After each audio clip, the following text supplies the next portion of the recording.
Dans le silence de nos cœurs, là où résident nos espoirs les plus chers et nos projets les plus ambitieux, une question persistante demeure souvent. Pourquoi certains de nos efforts, même les plus sincères et les mieux planifiés, semblent-ils se heurter à un mur invisible, tandis que d'autres aspirations, qui paraissaient hors de portée, prennent vie avec une grâce miraculeuse? Nous sommes invités aujourd'hui à nous détourner du bruit de nos propres stratégies et de la frustration de nos échecs pour nous tourner vers une sagesse ancienne, un protocole divin encodé dans la poésie sacrée du psaume 20. Ce n'est pas un appel à la superstition ou à une formule magique, mais une invitation à redécouvrir le principe oublié de la consécration, l'art de sceller une victoire dans le ciel avant même que la première bataille ne soit livrée sur terre.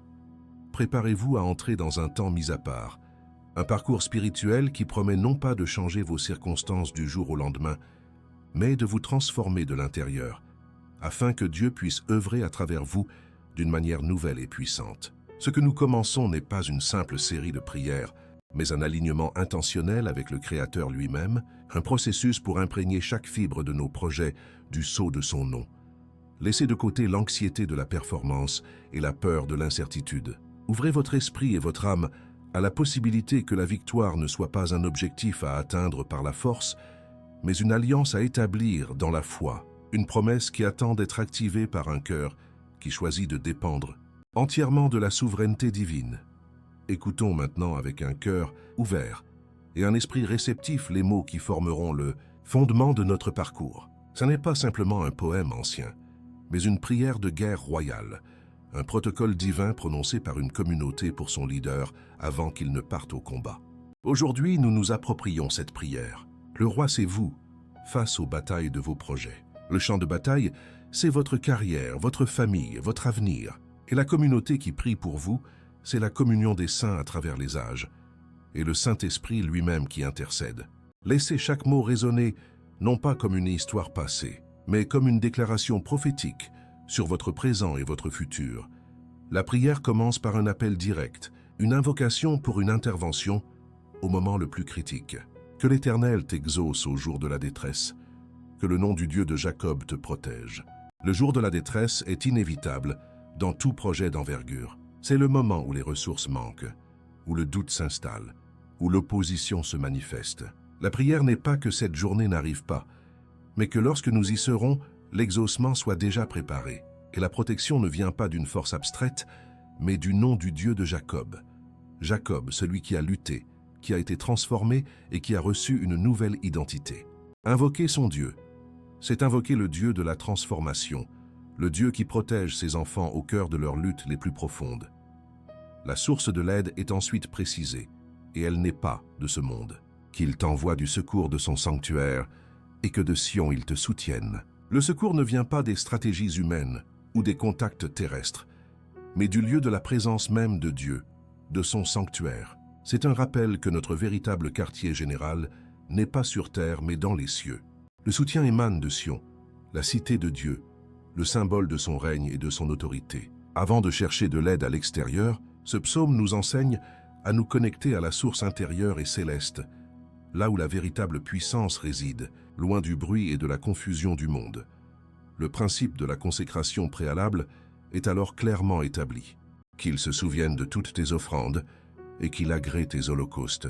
Avant même que la bataille ne commence, des offrandes ont été faites. Ce ne sont pas des tentatives de soudoyer Dieu, mais des actes de dévotion et de dépendance. Pour nous, ces offrandes sont le temps que nous consacrons dans la prière, nos projets déposés sur l'autel, notre volonté soumise à la sienne, nos talents et nos ressources offerts pour sa gloire. La prière demande que Dieu se souvienne de cet acte de foi initial, que l'odeur de notre consécration monte vers lui comme un parfum agréable, scellant une alliance avant même le premier pas sur le terrain.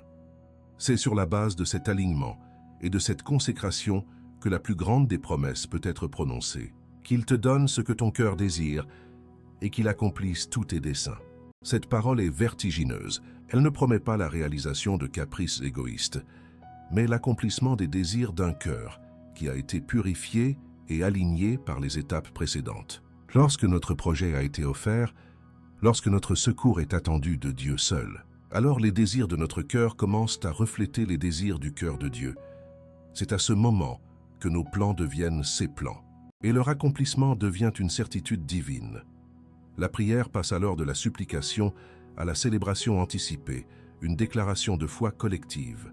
Nous nous réjouirons de ton salut. Nous lèverons l'étendard au nom de notre Dieu. Que l'Éternel exauce tous tes vœux. Remarquez le passage au nous. La victoire n'est plus une affaire personnelle, mais une cause de réjouissance pour la communauté. La foi est si certaine que la célébration commence avant même le résultat visible. L'étendard, la bannière, est levé non pas au nom de la force humaine, mais au nom de notre Dieu. C'est une déclaration publique de loyauté et de confiance. C'est l'acte de planter le drapeau de la victoire sur la colline avant même d'y avoir combattu. Puis vient le pivot du psaume, le passage de la prière à la certitude absolue, une connaissance intérieure révélée par l'Esprit. Je sais déjà que l'Éternel sauve son oint. Il l'exaucera des cieux, de sa sainte demeure par le secours puissant de sa droite. Ceux-ci s'appuient sur leurs chars, ceux-là sur leurs chevaux. Nous invoquons le nom de l'Éternel, notre Dieu. Eux, ils plient et ils tombent. Nous tenons ferme et restons debout. La foi devient savoir.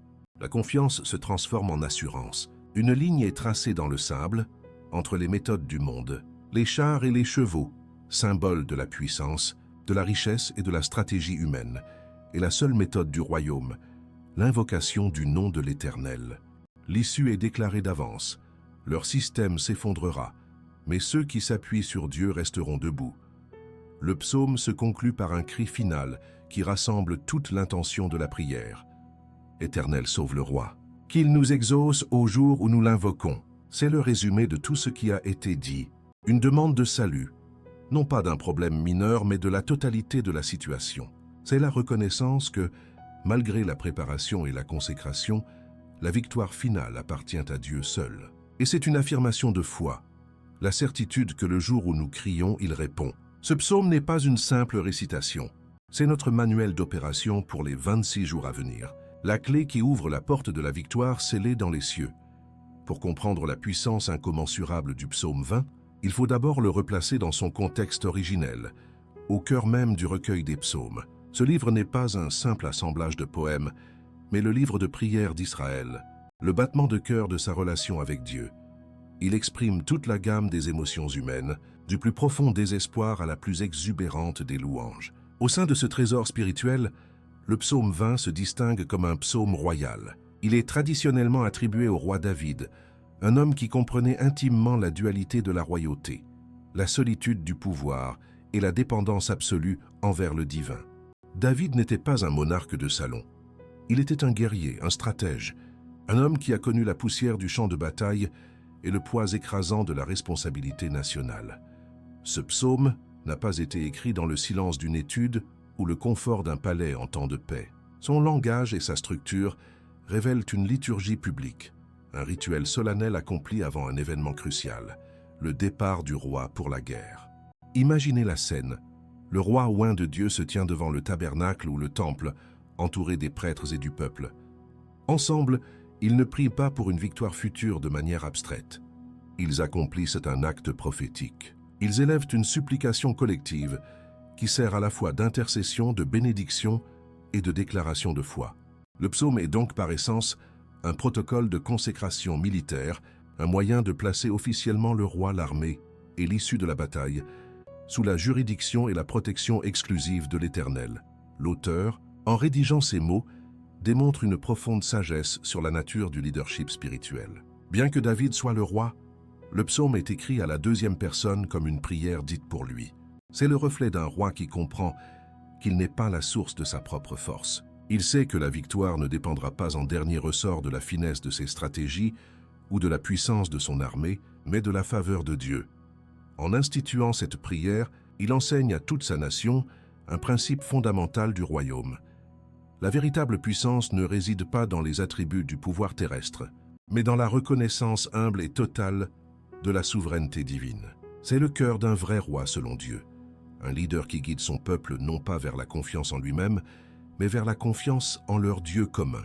La clé de voûte de la puissance spirituelle de ce psaume réside dans l'emphase mise sur le nom de Dieu. Il est mentionné explicitement que le nom du Dieu de Jacob te protège. Et plus tard, nous invoquons le nom de l'Éternel, notre Dieu.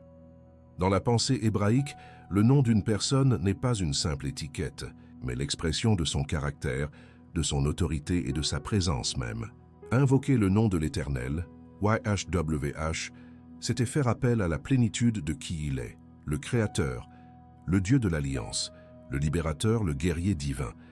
Le psaume établit un contraste saisissant entre ceux qui placent leur confiance dans les chars et les chevaux, symboles de la technologie militaire et de la puissance humaine, et ceux qui placent leur confiance dans la réalité vivante et agissante du nom de Dieu.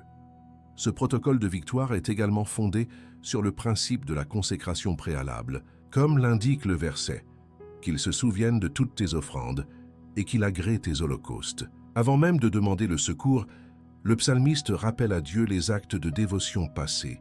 Ces offrandes n'étaient pas des tentatives de manipuler ou d'acheter la faveur divine. Elles étaient la preuve tangible d'une relation existante, l'expression d'une dépendance et d'une adoration continue. Spirituellement, cela nous enseigne que la réponse de Dieu dans les moments de crise est souvent liée à la fidélité de notre consécration dans les temps de paix. La victoire n'est pas improvisée le jour de la bataille. Elle est l'aboutissement d'une vie déjà offerte sur l'autel de la dévotion. La structure du psaume révèle une magnifique progression de la foi. Il commence par une prière d'intercession pour le roi, utilisant des pronoms comme « te » et « ton ». Puis au verset 6, le ton change radicalement. La prière devient une déclaration de foi collective. Nous nous réjouirons de ton salut, nous lèverons l'étendard au nom de notre Dieu. La foi, initialement focalisée sur le leader, s'étend pour devenir la conviction partagée de toute la communauté. Cette dynamique est cruciale. La foi du peuple soutient le roi, et la victoire anticipée du roi devient la source de la joie future du peuple. C'est un modèle de l'Église en action, où la communauté de foi se rassemble pour fortifier ses membres et déclarer ensemble la souveraineté de Dieu sur les défis à venir. Au-delà de son contexte historique immédiat, le psaume 20 porte une signification prophétique et messianique profonde. Le roi mentionné, loin de l'Éternel, est une préfiguration du Messie à venir, Jésus-Christ, le roi des rois. Jésus est loin par excellence, qui a affronté la bataille spirituelle ultime contre les forces des ténèbres. Sa victoire à la croix et à la résurrection est la garantie finale de toutes nos victoires. Ainsi, lorsque nous prions ce psaume aujourd'hui, nous ne faisons pas que répéter une prière ancienne. Nous nous alignons sur la victoire déjà accomplie du Christ. Nous prions en tant que membres de son royaume, appliquant l'autorité de son nom et la puissance de son sacrifice à nos propres batailles. C'est là que réside la pertinence éternelle et la puissance transformatrice du psaume 20 pour nous aujourd'hui. Il nous offre bien plus qu'une source de réconfort. Il nous transmet un protocole divin pour aborder chaque projet, chaque défi, chaque ambition. Il nous appelle à inverser l'ordre de nos opérations. Commencer non par l'action, mais par la consécration. Chercher le secours non dans les ressources du monde, mais dans le sanctuaire de sa présence. Fonder notre confiance non sur nos propres capacités, mais sur l'autorité inégalée de son nom. En adoptant cette posture, nous cessons de nous battre pour la victoire et nous commençons à opérer depuis la victoire qui a déjà été scellée pour nous dans les cieux, par le Roi éternel. Au cœur de ce parcours de consécration se trouve une clé spirituelle, un secret divin qui transforme une simple période de prière en un acte prophétique d'une puissance inouïe. La question se pose naturellement. Pourquoi 26 jours? Ce nombre n'a pas été choisi au hasard, ni pour sa valeur symbolique dans une culture ou une autre. Il est la signature même de Dieu, un code sacré caché à la vue de tous dans les Écritures. Comprendre la signification de cette durée, ce n'est pas simplement satisfaire une curiosité intellectuelle, c'est déverrouiller la chambre forte où la mécanique céleste de l'exaucement est gardée. C'est passer d'une prière qui espère à une alliance qui garantit, en alignant délibérément le temps de notre dévotion avec l'identité éternelle de celui que nous invoquons. La révélation est aussi profonde que simple.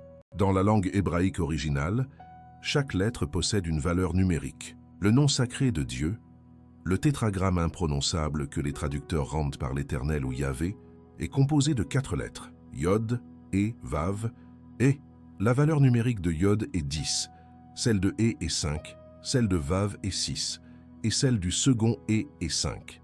Lorsque l'on additionne ces valeurs, on obtient un total de 26. Prier pendant 26 jours, c'est donc consacrer une journée pour chaque unité de valeur du nom, qui est au-dessus de tout nom. C'est un acte d'une portée immense, qui consiste à envelopper nos projets, nos rêves et nos batailles dans la plénitude de l'identité divine, jour après jour. Cet acte transcende la simple numérologie pour devenir une immersion dans l'essence même de Dieu. Chaque jour de ce cycle n'est pas un simple décompte, mais une déclaration. Le premier jour, nous invoquons une facette de son caractère. Le 10e jour, nous nous appuyons sur la plénitude de son autorité représentée par la lettre Yod. Le 26e jour, nous avons parcouru l'intégralité de son nom, imprégnant chaque aspect de notre projet de sa présence, de sa puissance et de sa promesse. C'est un processus par lequel nous cessons de voir nos plans comme des entités séparées que nous présentons à Dieu, pour les voir comme des extensions de son propre dessein, entièrement saturées de sa nature. Imaginez un document de la plus haute importance, un traité ou un acte de propriété. Il ne prend sa pleine valeur légale qu'une fois qu'il est signé et scellé par l'autorité compétente. De la même manière, ce parcours de 26 jours est un processus par lequel nous apposons jour après jour le sceau du nom divin sur nos projets. Chaque prière est un coup de tampon. Chaque acte de consécration est une pression du sceau dans la cire de notre foi. Au terme de ce cycle, le projet n'est plus simplement une idée humaine.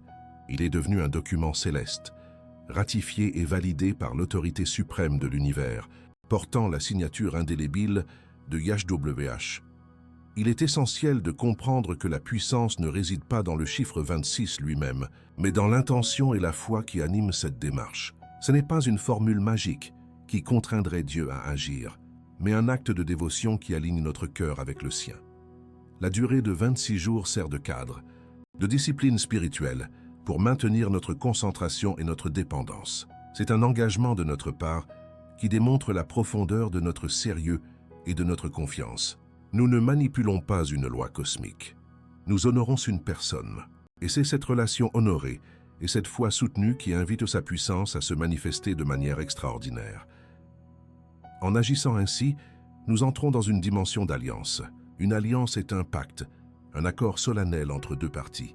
En consacrant nos projets sous le sceau de son nom pendant 26 jours, nous déclarons notre part de l'alliance, une confiance totale, une dépendance exclusive et un engagement à lui donner la gloire. En réponse, Dieu active sa part de l'alliance qui est de protéger, de pourvoir et de mener à la victoire ce qui lui a été consacré. Ce n'est plus une simple requête, mais un partenariat divin. Nos projets cessent d'être des efforts solitaires pour devenir des entreprises communes avec le Créateur du ciel et de la terre. C'est dans ce contexte d'alliance scellée que les promesses du psaume 20 prennent vie. La parole qu'il te donne ce que ton cœur désire et qu'il accomplisse tous tes desseins n'est plus un vœu pieux mais une clause du contrat divin.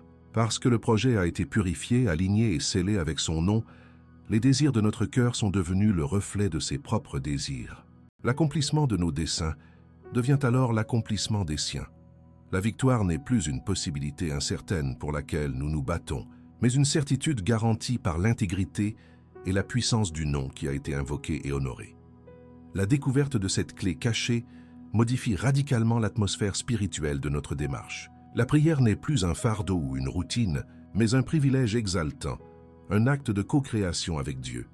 Chaque matin, nous ne nous levons pas simplement pour prier, mais pour apposer une nouvelle fois la signature du Roi des Rois sur les plans de notre vie. Une confiance profonde et sereine remplace l'anxiété et le doute. Nous ne sommes plus des entrepreneurs solitaires espérant une aide extérieure, mais des ambassadeurs mandatés, opérant sous la bannière et avec l'autorité du royaume des cieux.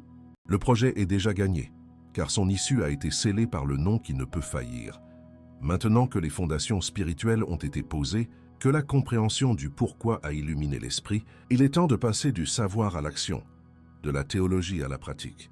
La mise en œuvre de ce protocole de 26 jours n'est pas une simple récitation de mots, mais l'établissement d'un rendez-vous divin, une discipline sacrée qui sculpte l'âme et prépare le terrain pour le miraculeux. Il s'agit d'aborder chaque session non comme une obligation religieuse, mais comme l'audience accordée par un roi à son enfant bien-aimé, un moment privilégié où les stratégies célestes sont téléchargées et où la force humaine est échangée contre la puissance divine. La clé n'est pas la perfection de l'exécution, mais la persévérance du cœur, la décision inébranlable de se présenter chaque jour sur l'autel de la consécration avec une foi qui grandit à chaque rencontre. Le choix du moment pour cette communion quotidienne est d'une importance stratégique. Il est conseillé de consacrer les premières lueurs du jour à cet exercice avant que le tumulte du monde et les exigences de la journée ne viennent brouiller les fréquences spirituelles.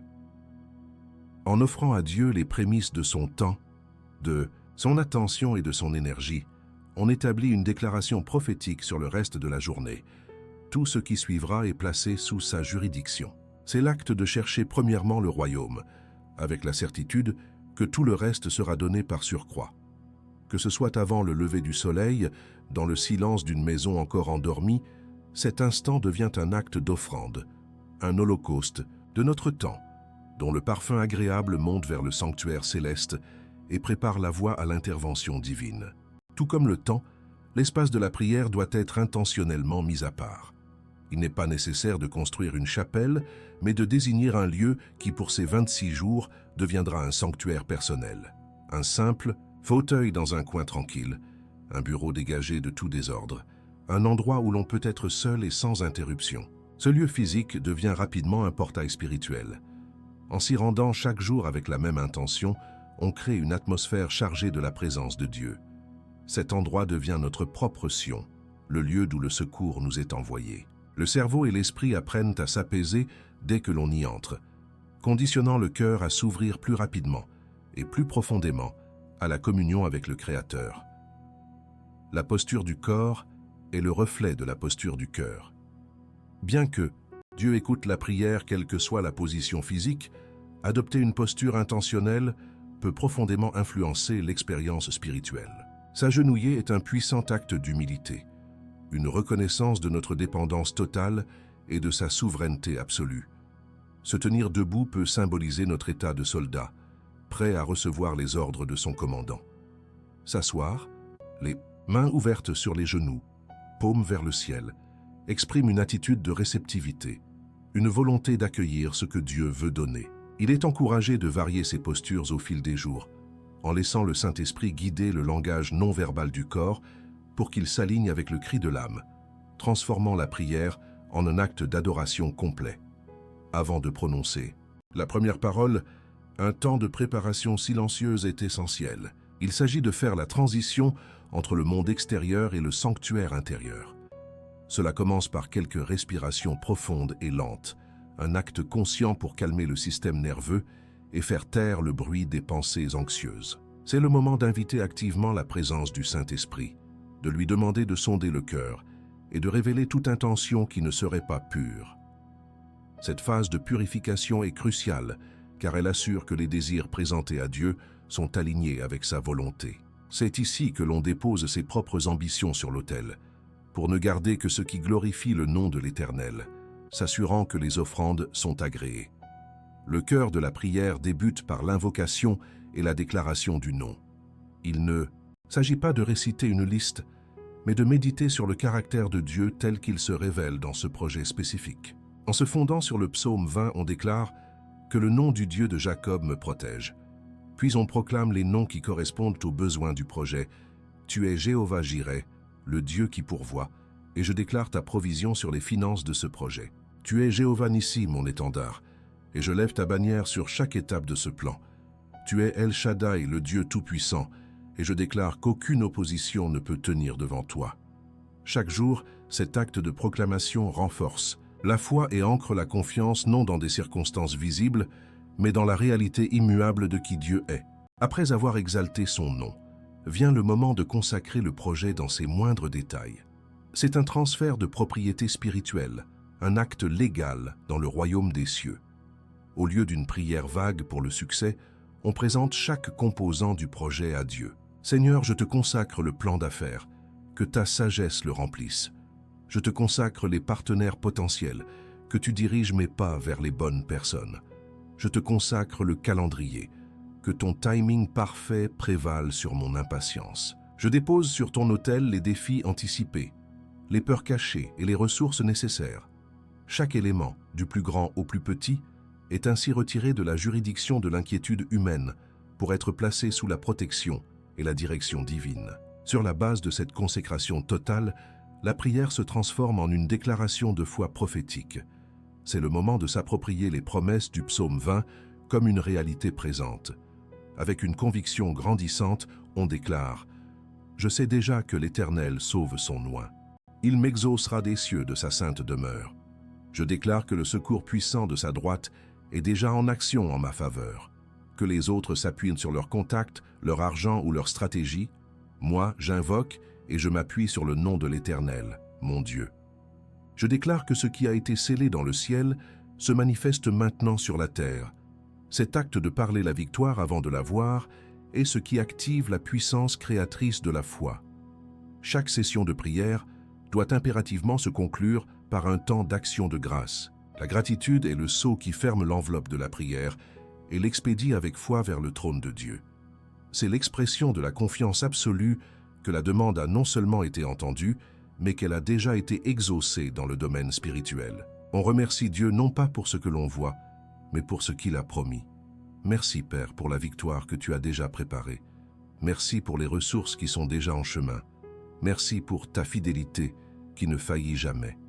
Cette gratitude anticipée déplace l'atmosphère de la supplication à la célébration et maintient le cœur dans une position de paix et d'assurance, confirmant que nous resterons debout lorsque les défis surviendront. Enfin, pour ancrer ce processus et en suivre les fruits, il est vital de tenir un journal de ces 26 jours.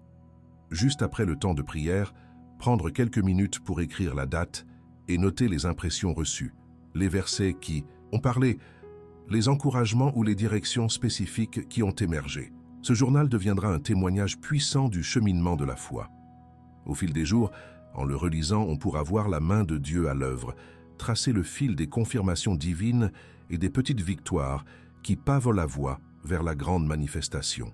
Cet outil simple mais puissant transforme un exercice de prière en une histoire vivante de partenariat avec Dieu. Une preuve tangible et personnelle que le protocole de la victoire anticipée est une réalité divine. Le parcours de 26 jours n'est pas une période d'attente passive, mais une construction spirituelle active et progressive. C'est une ascension, où chaque jour représente une marche gravie, nous rapprochant du sommet où la perspective de Dieu devient la nôtre. Le processus est intentionnellement conçu pour opérer une transformation de l'intérieur vers l'extérieur. Dieu ne commence pas par changer les circonstances qui entourent le projet. Il commence par remodeler le cœur de celui qui le porte, car c'est un cœur purifié et aligné qui devient le conduit parfait par lequel la puissance divine peut s'écouler, sans entrave pour accomplir des œuvres qui dépassent toute capacité humaine. Les 3 premiers jours constituaient souvent le choc initial du silence. Habitué au bruit incessant de ses propres pensées, de ses stratégies et de ses angoisses, le cœur est soudainement invité au calme. L'effet le plus immédiat n'est pas une réponse extérieure, mais une décélération intérieure. La compulsion d'agir, de planifier, de contrôler commence à s'estomper.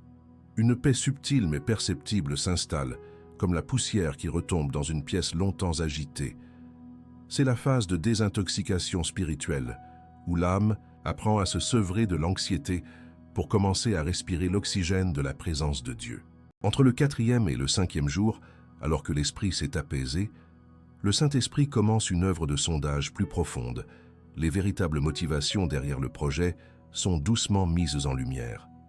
C'est un moment de vérité, parfois inconfortable, mais toujours libérateur. L'Esprit de Dieu, tel un projecteur bienveillant, révèle les fissures de l'ego, les traces de la peur de l'échec ou le désir de la reconnaissance humaine.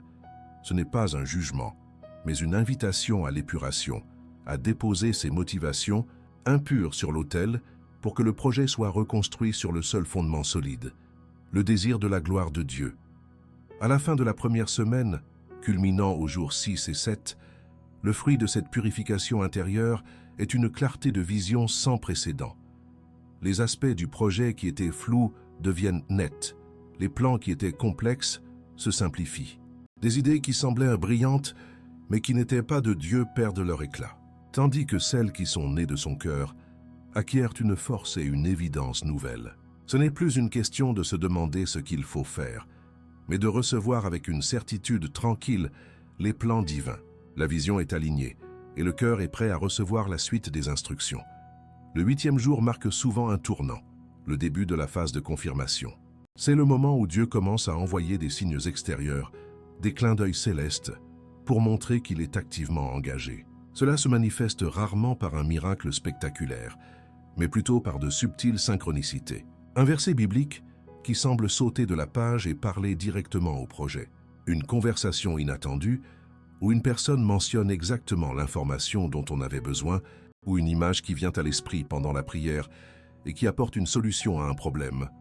Au cours des jours 9 à 11, ces murmures divins se transforment en une direction plus claire. Le chemin, autrefois invisible, commence à s'illuminer un pas à la fois.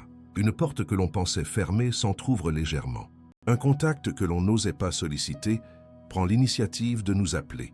Un obstacle financier ou administratif rencontre une solution inattendue. Le sentiment n'est pas celui de forcer le passage, mais de glisser dans un courant favorable où la grâce de Dieu précède et prépare chaque étape du parcours. La deuxième semaine s'achève entre les jours 12 et 14 avec la solidification de la foi. L'anxiété initiale a presque entièrement disparu, remplacée par une confiance profonde et sereine. Cette assurance n'est pas fondée sur des preuves visibles de succès, mais sur la connaissance intime que le projet est maintenant entre les mains du Maître de l'univers. Le besoin de tout contrôler s'efface au profit d'une capacité à lâcher prise et à faire confiance au timing parfait de Dieu. La foi n'est plus un effort, mais un état de repos, une certitude inébranlable que ce qui a été consacré est sécurisé. La troisième phase, de loin la plus spectaculaire, commence autour du 15e jour avec la mobilisation des ressources. Ce qui a été établi dans le monde spirituel commence à se matérialiser dans le monde physique. Des fonds nécessaires apparaissent de sources imprévues. Des compétences qui manquaient sont offertes par des personnes touchées par la vision. Le matériel ou la technologie requis deviennent soudainement disponibles ou abordables. C'est l'application littérale de la promesse que Dieu pourvoira à tous les besoins selon sa richesse pour un projet qui vise sa gloire. Entre les jours 18 et 20, Dieu commence à orchestrer des rendez-vous divins. Il ne s'agit plus de simples rencontres, mais de connexions stratégiques arrangées par le ciel. Des personnes clés qui détiennent une autorité, une expertise ou une influence cruciale pour la prochaine étape croisent notre chemin de manière providentielle. Les conversations sont marquées par une faveur surnaturelle, créant en quelques minutes des alliances et des partenariats que des mois de démarchage humain n'auraient pu établir. L'une des manifestations les plus puissantes de cette phase finale, souvent observée entre les jours 21 et 23, est la dissipation inexplicable de l'opposition. Les forces qui semblaient déterminées à bloquer le projet perdent soudainement leur pouvoir ou leur intérêt. Un concurrent fait face à ses propres défis internes, un critique change d'avis sans raison apparente, ou une barrière bureaucratique est levée par une décision inattendue. Dieu ne nous demande pas de combattre nos ennemis.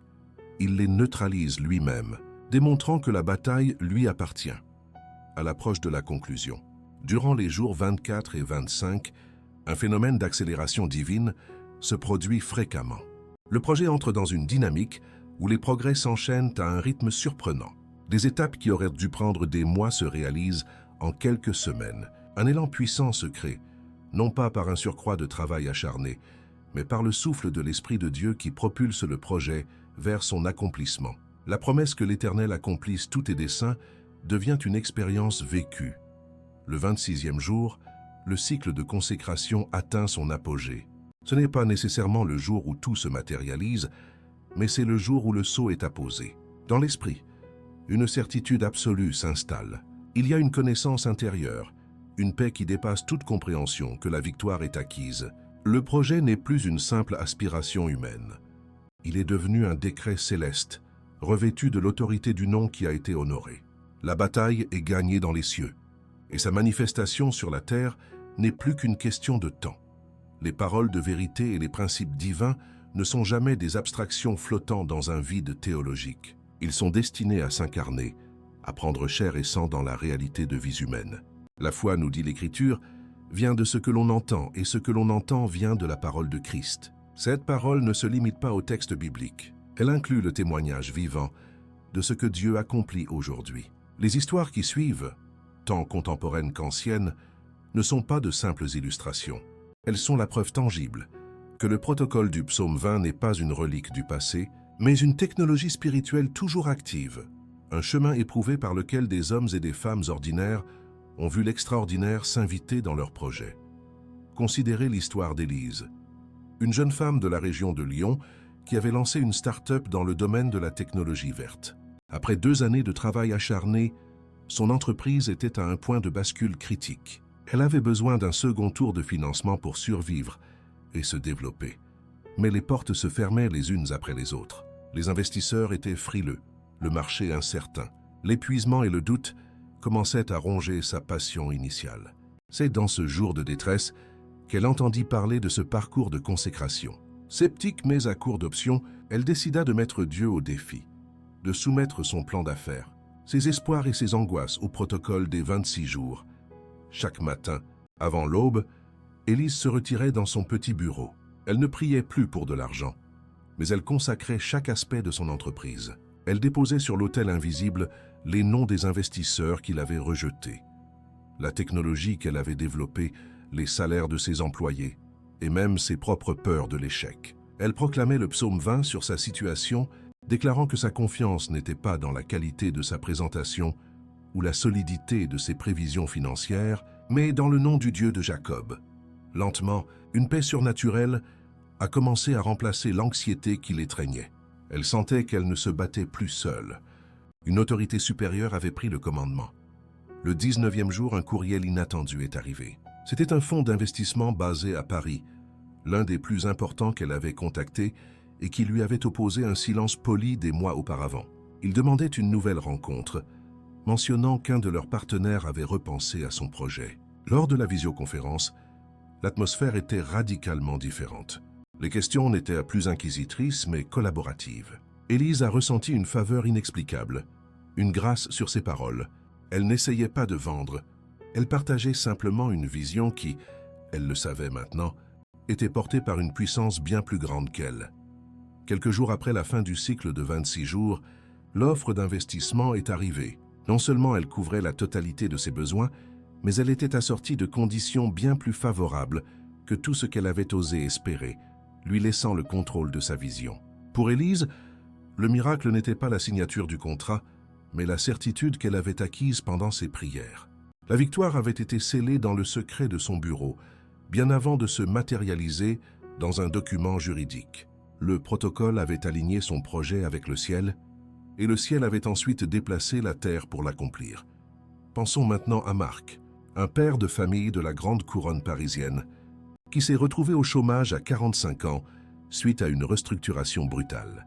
Le choc a été immense, non seulement financièrement, mais aussi pour son identité et son estime de soi.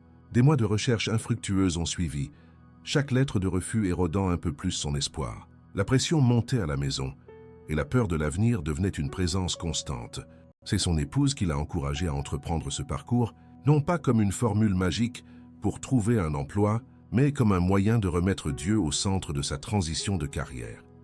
Marc a commencé le processus avec un cœur lourd. Au lieu de prier de manière générique pour un travail, il a suivi le protocole avec une précision méticuleuse.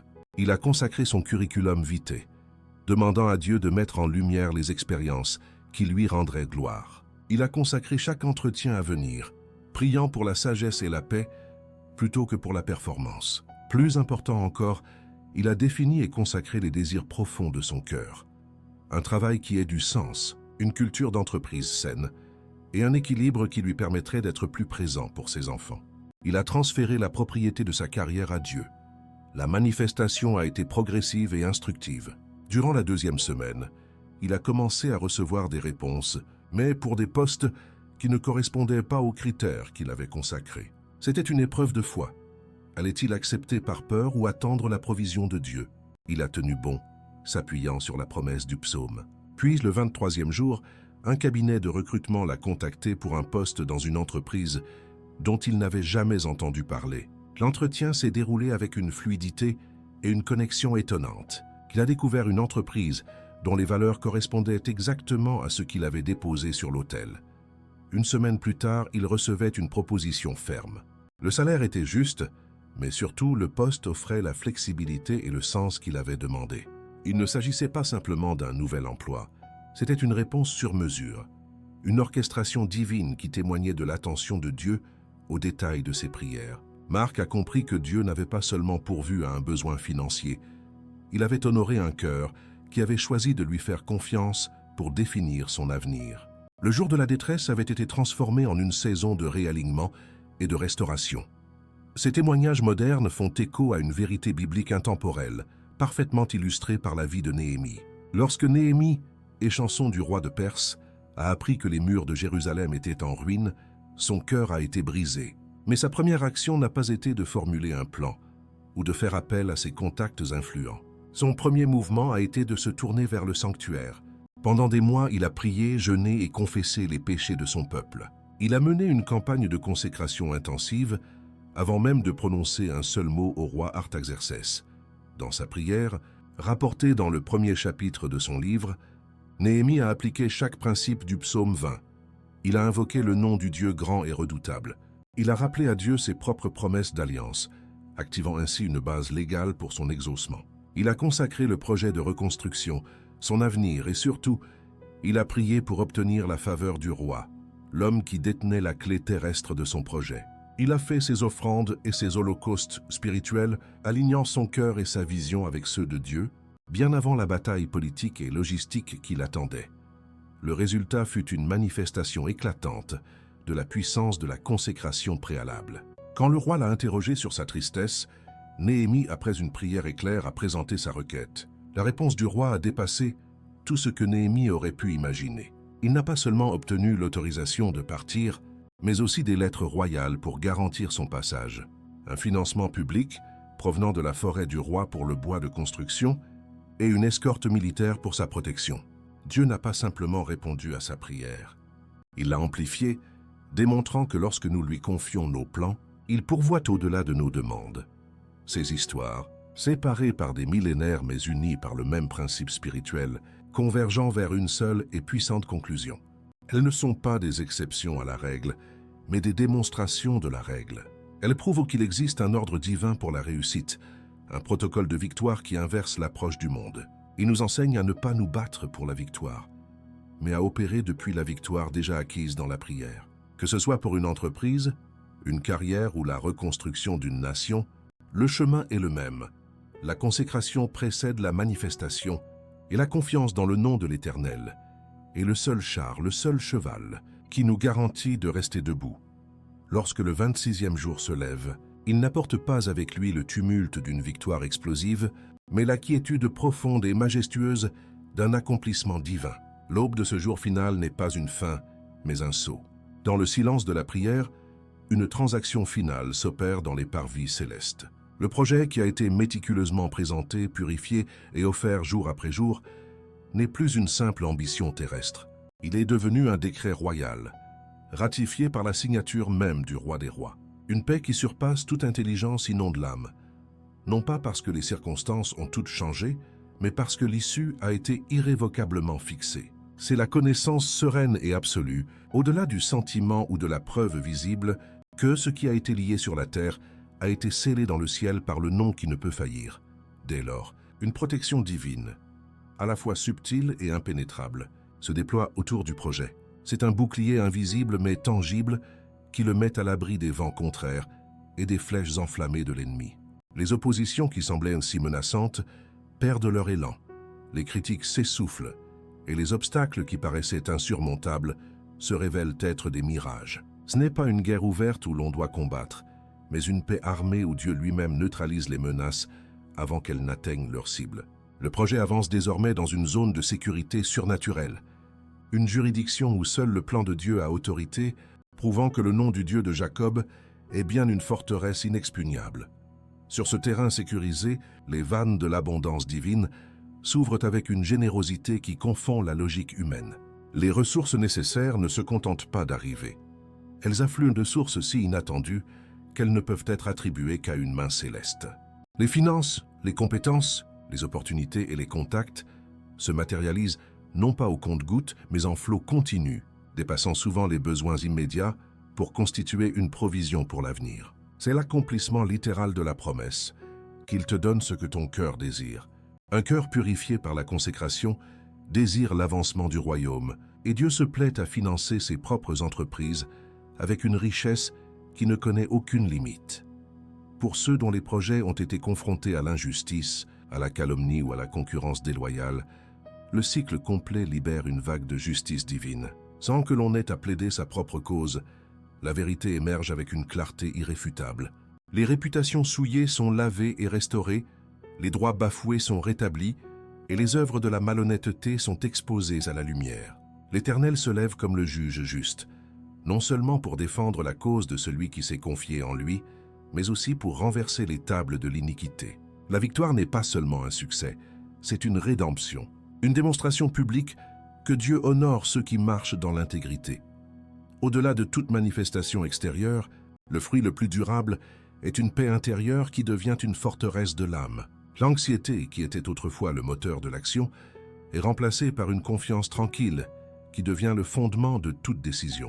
Cette paix n'est pas une passivité, mais une puissance sereine. Elle permet de naviguer les défis restants, avec une sagesse et une stabilité qui déconcertent les observateurs. Cette tranquillité surnaturelle devient un témoignage vivant, une preuve irréfutable que le projet n'est pas ancré dans les sables mouvants des circonstances, mais sur le roc immuable de la souveraineté de Dieu. Le projet lui-même acquiert une nouvelle dimension spirituelle. Il n'est plus simplement perçu comme une bonne idée ou une entreprise bien menée. Il est revêtu d'une onction, d'une faveur divine qui lui est propre. Les gens sont attirés par sa lumière, non seulement pour ses mérites objectifs, mais parce qu'ils ressentent une présence, une aura de grâce qui l'entoure. Les portes qui nécessitaient autrefois d'être forcées s'ouvrent d'elles-mêmes. Le projet ne se contente plus d'avancer. Il rayonne l'autorité du nom auquel il a été consacré, devenant un aimant pour les personnes et les opportunités alignées avec le dessein divin.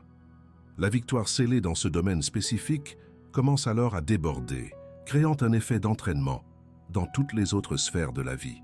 La foi qui a été bâtie, la discipline qui a été acquise et les principes qui ont été intégrés durant ces 26 jours deviennent un nouveau modèle de fonctionnement. La bénédiction se propage, touchant la famille, la santé et les relations.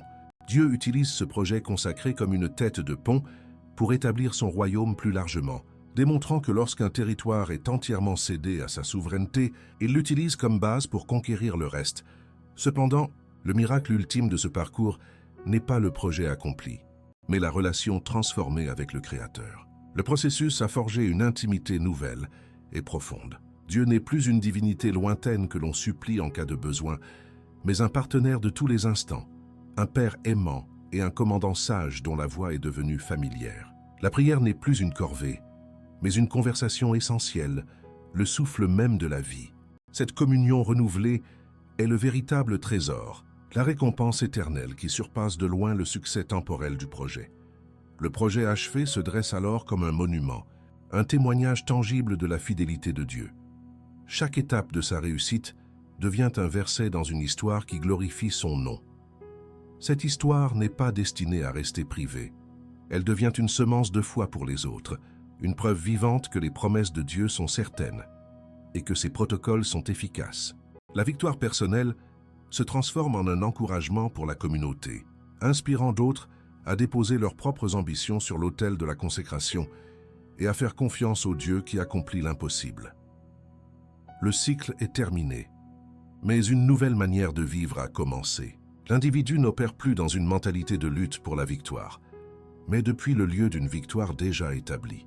Il a appris à ne plus s'appuyer sur les chars et les chevaux de la force humaine, mais à invoquer le nom de l'Éternel. Il sait maintenant, par expérience, que lorsque le jour de la détresse arrivera, l'exaucement a déjà été préparé. Et tandis que les systèmes du monde ploient et tombent, il se tient ferme, non par sa propre force, mais sur la fondation éternelle d'un projet qui a été scellé, pour le temps et pour l'éternité, par le nom qui est au-dessus de tout nom. Nous voici parvenus au terme de ce parcours, non pas à une destination finale, mais au seuil d'une nouvelle dimension de vie. Les 26 jours qui viennent de s'écouler n'étaient pas un simple décompte calendaire, mais une ascension spirituelle, un pèlerinage au cœur même du nom de Dieu. Vous avez appris à échanger le vacarme de l'effort humain contre le silence puissant de la consécration divine. Le projet que vous avez porté en prière n'est plus une simple aspiration fragile, soumise aux caprices des circonstances.